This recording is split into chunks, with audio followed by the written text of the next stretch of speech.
Hi friends, MR Lal വ്ളോഗ്സിൻ്റെ പുതിയൊരു വീഡിയോയിലേക്ക് വീണ്ടും സ്വാഗതം. ഇന്ന് നമ്മൾ ഒരു ചക്ക കുമ്പിളപ്പം ഉണ്ടാക്കാനായിട്ട് അതിൻ്റെ റെസിപ്പിയുമായിട്ടാണ് വന്നിരിക്കുന്നത്. അതൊക്കെ എല്ലാവർക്കും അറിയാവുന്ന റെസിപ്പിയാണ്, എന്നാലും ഞാൻ ഉണ്ടാക്കുന്നതിൻ്റെ രീതി ഞാനൊന്ന് കാണിച്ചു തരുന്നൊന്ന് മാത്രമേ ഉള്ളേ. അങ്ങനെ ഇല പിച്ചാനായിട്ട് വന്നതാണേ. ഇല പിച്ചാൻ വന്നപ്പോൾ അവിടെ നാണ്ട എൻ്റെ കൂടെ നിൽക്കുന്ന ആളിനെ കണ്ടോ. ഞാൻ എവിടെ പോയാലും എൻ്റെ പുറവെ ഇങ്ങനെ നടന്നോളും, എന്നിട്ട് അവിടെ വന്ന് ഇങ്ങനെ കുത്തിയിരിക്കുവേ. തിരിച്ച് ഞാൻ എപ്പോൾ അവിടുന്ന് പോരുന്നോ അപ്പോഴാണ് എൻ്റെ പുറവൻ എന്നെ അനുഗമിച്ച് പോരുന്നത്. അതാണ് എൻ്റെ പൊട്ടുട്ടൻ. എന്നോട് ഭയങ്കര സ്നേഹമാണെന്നേ. ആണെന്ന് ഇപ്പോൾ ഒരു 3-4 ദിവസമായിട്ട് മണിയണ്ണ വെളുപ്പിനെ പോകുമ്പോൾ ഫുഡ് കഴിച്ചിട്ട് പോകാൻ തുടങ്ങി. കഴിക്കാതെ പോകുമ്പോൾ എനിക്ക് ഭയങ്കര വിഷമമായതുകൊണ്ട് എൻ്റെ ആ വിഷമം തീർക്കാൻ വേണ്ടിയിട്ട് ഒന്നൊക്കെ കഴിക്കത്തുള്ളൂ, എങ്കിലും കഴിച്ചിട്ട് പോകുമ്പോൾ നമുക്കൊരു സമാധാനമാണെന്നേ. അതുകൊണ്ട് കഴിച്ചിട്ട് പോണേന്ന്. അതുകൊണ്ട് ഇപ്പം ഞാനിങ്ങനെ കുമ്പിളപ്പവോ പിന്നെ നമ്മുടെ ഇലയപ്പവോ ഉണ്ടക്കട്ട ആവിക്കട്ട അങ്ങനെ എന്തെങ്കിലുമൊക്കെ ഉണ്ടാക്കുവേ. അങ്ങനെ തലേന്ന് ഉണ്ടാക്കിയിടും. അതിൻ്റെ ബാക്കി ഇച്ചിക്കൂട്ടൻ ഈവനിങ്ങിന് സ്നാക്സായിട്ട് കഴിക്കുകയും ചെയ്യാമല്ലോ എന്ന് വിചാരിക്കും. പിന്നെ മോർണിംഗിന് നമ്മൾ സാധാരണ പോലെ ഇഡലിയോ ദോശയോ ചപ്പാത്തി അങ്ങനെ എന്തെങ്കിലുമൊക്കെ ഉണ്ടാക്കും.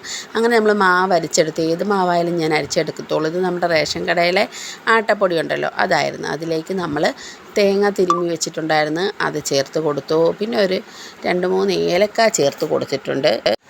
പിന്നെ അതിലേക്ക് ആവശ്യത്തിന് ഉപ്പും ചേർത്ത്, പിന്നെ നമ്മുടെ ശർക്കര പാനിയാക്കി വെച്ചിട്ടുണ്ടായിരുന്നല്ലേ, അത് ഒഴിച്ച് കുഴയ്ക്കാൻ തുടങ്ങിക്കഴിഞ്ഞപ്പോഴാണ് ഞാൻ ഓർത്തത് ഇതിൻ്റെ മെയിൻ ഇൻഗ്രീഡിയൻസ് ആയിട്ടുള്ള ചക്കയിലോട്ട് ഇതുവരെയും എൻ്റെ കൈ പോയില്ലല്ലോ എന്ന്.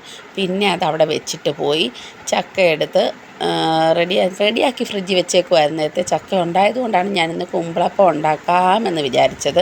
പിന്നെ ആ ചക്ക അരച്ചുകൊണ്ട് വന്നു. ഈ ചക്ക അരച്ചപ്പോൾ പിന്നെ നമ്മൾ ശർക്കര പാനിയാക്കി വെച്ചിരുന്നല്ലോ, ആ ശർക്കര പാനിയൂടെ ചേർത്ത് അങ്ങ് അരച്ച്.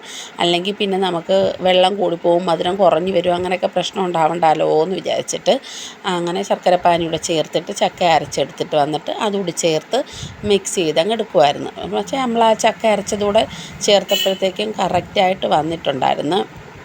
നിങ്ങളുടെയൊക്കെ നാട്ടിൽ ഈ ചക്ക കുമ്പിളപ്പത്തിന് എന്താ പറയുന്നതെന്ന് പറയാം. ചക്ക കുമ്പിളപ്പം, നമ്മളിതിനെ ചക്കയപ്പം എന്ന് പറയാം, ചക്കത്തെരളി എന്ന് പറയും. ഇവിടെ കുമ്പിളപ്പം എന്ന് പറയത്തില്ല, നമ്മളിതിനെ തെരളി എന്നാണ് പറയുന്നത്. പിന്നെ നമ്മുടെ യൂട്യൂബിലോട്ടൊക്കെ വന്നതിന് ശേഷമാണ് ഇതിന് കുമ്പിളപ്പം എന്നൊക്കെ പേരുണ്ടെന്നൊക്കെ ഞാൻ അറിയുന്നത് കേട്ടോ. അങ്ങനെ മാവൊക്കെ കുഴച്ചെടുത്തിട്ട് നമ്മളത് ഉണ്ടാക്കാനുള്ള പാത്രം ഉണ്ടല്ലോ അതെടുത്ത്, ഇത് നമ്മുടെ ഇഡലിക്കുട്ടും അല്ല, നമ്മുടെ സ്റ്റീമർ പോലത്തെ ഒരു പാത്രമാണ്. എന്നാൽ അതിലേക്ക് നമ്മൾ നേരത്തെ ഈ ഇലയൊക്കെ പിച്ച് കഴുകി റെഡിയാക്കി വെച്ചിട്ടുണ്ടായിരുന്നു. കുമ്പിളപ്പം ഈ കുമ്പിൾ കുത്തിയല്ലേ ഉണ്ടാക്കുന്നത്. എനിക്കതിൻ്റെ വെർഷൻ അറിയത്താണ്. ഞാൻ ഇങ്ങനെ ഉണ്ടാക്കുന്നത്. ഒരു ഇല എടുത്തിട്ട് ആദ്യം ഒരു ലെയർ വെച്ച് കൊടുക്കും, ആ ഇലയൊന്ന് മടക്കി വയ്ക്കും, പിന്നെ അടുത്ത ലെയറും വെച്ച് ഇങ്ങനെ മടക്കി അങ്ങോട്ട് വയ്ക്കുവേ. ഇതാണ് എൻ്റെ രീതി. ഞാൻ കുമ്പിൾ കുത്തിയാൽ കുമ്പിൾ ശരിയാവത്തില്ല, അതുകൊണ്ട് ഞാൻ എൻ്റേതായ വെർഷൻ ഇങ്ങനെ കൊടുക്കും. എൻ്റെ അമ്മയെ ഇങ്ങനെയായിരുന്നു കേട്ടോ ഉണ്ടാക്കുന്നത്. അമ്മയുടെ അടുത്ത് നിന്ന് അമ്മ ഉണ്ടാക്കുന്നത് കണ്ടു പഠിച്ചതുകൊണ്ടായിരിക്കും കുമ്പിളിലോട്ടൊന്നും നമ്മൾ പോയിട്ടില്ല. ഇവിടെ മണിയണ്ണ കുമ്പിളുണ്ടാക്കുവേ, മണിയണ്ണൻ്റെ കൈ കൊടുത്താൽ കുമ്പിളുണ്ടാക്കും. പക്ഷേ അന്നേരം ഇല പിച്ചിയപ്പോൾ വീഡിയോ എടുത്ത് തന്നിട്ട് പിന്നെ അണ്ണൻ അങ്ങ് പോയിട്ടുണ്ടായിരുന്നു. അതുകൊണ്ട് പിന്നെ കുമ്പിളുണ്ടാക്കാൻ എനിക്കും അറിയത്തില്ല, ഇച്ചുകുട്ടനും അറിയത്തില്ല. പിന്നെ നമ്മളെന്താ ചെയ്യുക, നമുക്കറിയാവുന്ന വെർഷനിൽ അങ്ങോട്ട് ട്രൈ ചെയ്യുക, അത്രയേ ഉള്ളൂ. ഇത് നമുക്ക് ഈസിയാണ് കേട്ടോ. നമ്മളെപ്പോഴും ചെയ്യുന്ന നിത്യത്തൊഴിൽ അഭ്യാസം എന്ന് പറയുന്ന പോലെ നമ്മളിത് ഈസി ആയിട്ട് അങ്ങ് ചെയ്യുവേ. അങ്ങനെ കുമ്പിളപ്പമൊക്കെ അടപ്പേ വെച്ച് ദാണ്ടെ വെന്ത് വന്നു.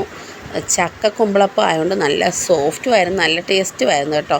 മധുരം അധികം കഴിക്കത്തില്ലെങ്കിലും ഞാൻ 2-3 എണ്ണമൊക്കെ കഴിച്ചിട്ടുണ്ടായിരുന്നു. ഇന്നത്തെ നമ്മുടെ ചക്ക കുമ്പിളപ്പത്തിൻ്റെ റെസിപ്പി വീഡിയോ ഇഷ്ടപ്പെട്ടാൽ ലൈക്കും കമൻറ്റും ഷെയറും ഒക്കെ ചെയ്യാൻ മറക്കരുത്. എൻ്റെ റെസിപ്പി വീഡിയോ ആണോ day in my life video ആണോ നിങ്ങൾക്ക് കൂടുതൽ ഇഷ്ടപ്പെടുന്നതെന്ന് കൂടി കമൻറ്റ് ചെയ്യാൻ മറക്കരുത്. അപ്പോൾ പുതിയ വീഡിയോയുമായിട്ട് എത്താം. അതുവരേക്കും Tata bye bye from Radhika Maniyan.